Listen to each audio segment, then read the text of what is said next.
السلام علیکم ناظرین، پروگرام میں آپ کو خوش آمدید کہتے ہیں۔ ناظرین، آج ہم پروگرام میں بجلی کے حوالے سے آپ کو پتہ ہے جس انداز سے حکومت کام کر رہی ہے، کافی زیادہ کیسز درج ہو رہے ہیں، ان لوگوں کے خلاف جو بجلی چوری میں ملوث ہیں، اس کے اوپر تفصیل سے بات کریں گے۔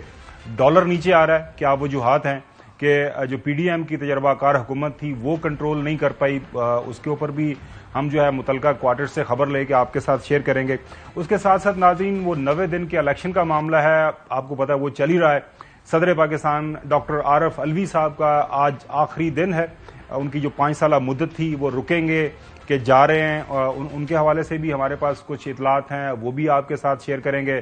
بلاول بھٹو زرداری صاحب نے بھی 90 دن کے اندر الیکشن کروانے کے حوالے سے ایک ڈیمانڈ سامنے رکھ دی الیکشن کمیشن کے، اور الیکشن کمیشن کو انہوں نے خاص طور پر چیف الیکشن کمیشن کو کافی زیادہ تنقید کا نشانہ بنایا، ٹارگٹ کیا ہے۔ انہوں نے کہا جناب اعلیٰ آپ تو دوغلا پن دکھا رہے ہیں سب کے سامنے، ہمارے لیے علیحدہ پالیسی ہے سندھ کے لیے اور پنجاب کے لیے، وہ کون سے معاملات ہیں جن حوالے سے بلاول بھٹو زرداری صاحب کافی زیادہ جو ہے وہ پریشان ہیں، ان کے خدشات ہیں خاص طور پر چیف الیکشن کمیشنر کو لے کے۔ لیکن آج کی ٹاپ سٹوری ناظرین، آج آپ نے دیکھ ہی لیا اخبارات کے اندر چلی ہے، آج خاص طور پر جو مین اسٹریم میڈیا کے اوپر آپ نے جو سپریم کورٹ کا فیصلہ ہے، ویسے تو کل ہی ہمیں اطلاعات آ گئی تھی کہ آج آئے گا، آج فیصلہ آ گیا ہے۔ وہ فیصلہ کیا ہے ناظرین؟ آڈیو لیکس کمیشن کے حوالے سے آپ کو پتا ہے کہ جو سابقہ حکومت ہے اس نے اعتراض کیا تھا، انہوں نے اعتراض کیا تھا چیف جسٹس عمر عطا بندیال صاحب کے حوالے سے۔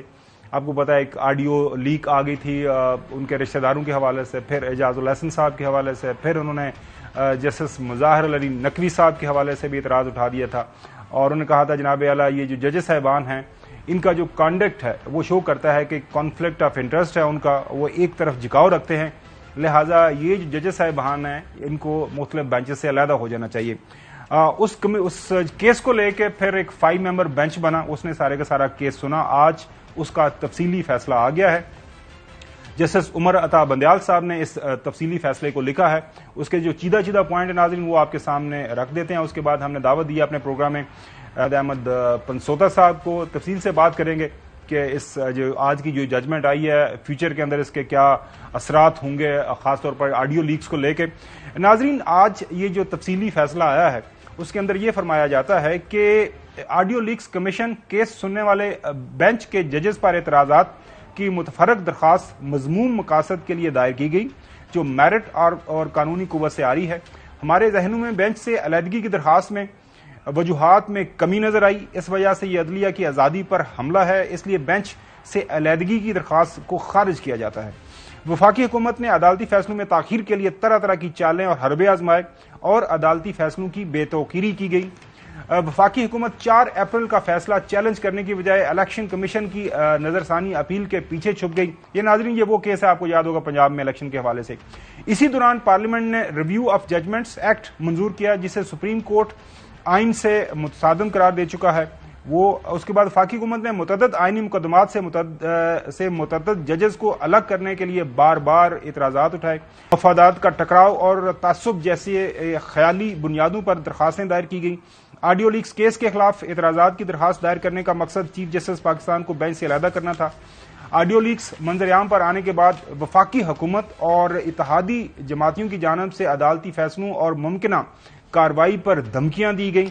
کچھ ججز پر زبانی حملے بھی کیے گئے۔ ججز پر حملے کی ایک مثال 15 مئی کو سامنے آئی جب عدالت 4 اپریل کے فیصلے کے خلاف الیکشن کمیشن کی نظر ثانی اپیل پر سماعت کر رہی تھی۔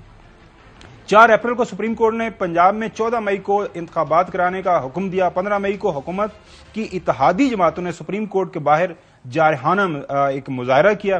جارحانہ مظاہرے میں چیف جسٹس پاکستان کو سنگین نوعیت کی دھمکیاں دی گئیں۔ چیف جسٹس پاکستان کو دھمکیاں دینے کا مقصد عدلیہ پر دباؤ ڈالنا تھا۔ افسوسناک بات یہ ہے کہ ریڈ زون علاقے میں احتجاج پر پابندی تھی۔ وفاقی حکومت، یہ جو سابقہ پی ڈی ایم حکومت ہے، اس نے جلسے کے انعقاد کے لیے سہولت فراہم کی۔ حکومتی مشینری نے مظاہرین کو ریڈ زون میں داخل ہونے کے لیے سہولت فراہم کی۔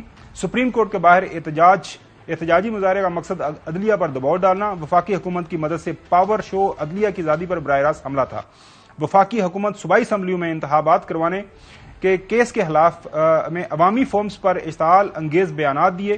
وزراء کا اشتعال انگیز بیانات کا مقصد وفاقی حکومت کے ایجنڈے کو تقویت دینا تھا۔ سپریم کورٹ نے